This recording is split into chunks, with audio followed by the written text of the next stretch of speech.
Natukoy na ng DOH o ng Department of Health ang sanhi ng chills o pangangatog ng ilang pasyente sa Hemodialysis Center ng National Kidney and Transplant Institute. Kontaminado raw ang isang uri ng gamot na ginamit sa dialysis, kaya ipinag-utos na ng DOH na i-recall ang mga ito. May report si Mark Salazar. Kontaminado ang heparin na ginamit ng National Kidney and Transplant Institute sa kanilang dialysis machines.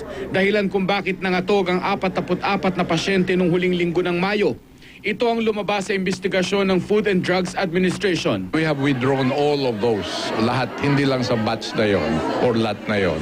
Lahat na they have already spread out in the Philippines have been withdrawn. And then we are going to do further studies and see how is the extent of the contamination. Ang heparin ay isang sodium solution na ginagamit sa dialysis machine para hindi mamuo ang dugo ng pasyenteng dinadialysis. Sinabihan na ang manufacturer at distributors ng kontaminadong heparin brand. We are looking into how we will proceed and discuss this kasi nga there is certainly a penalty that will be given to the manufacturer or to whether it's going to be the distributor.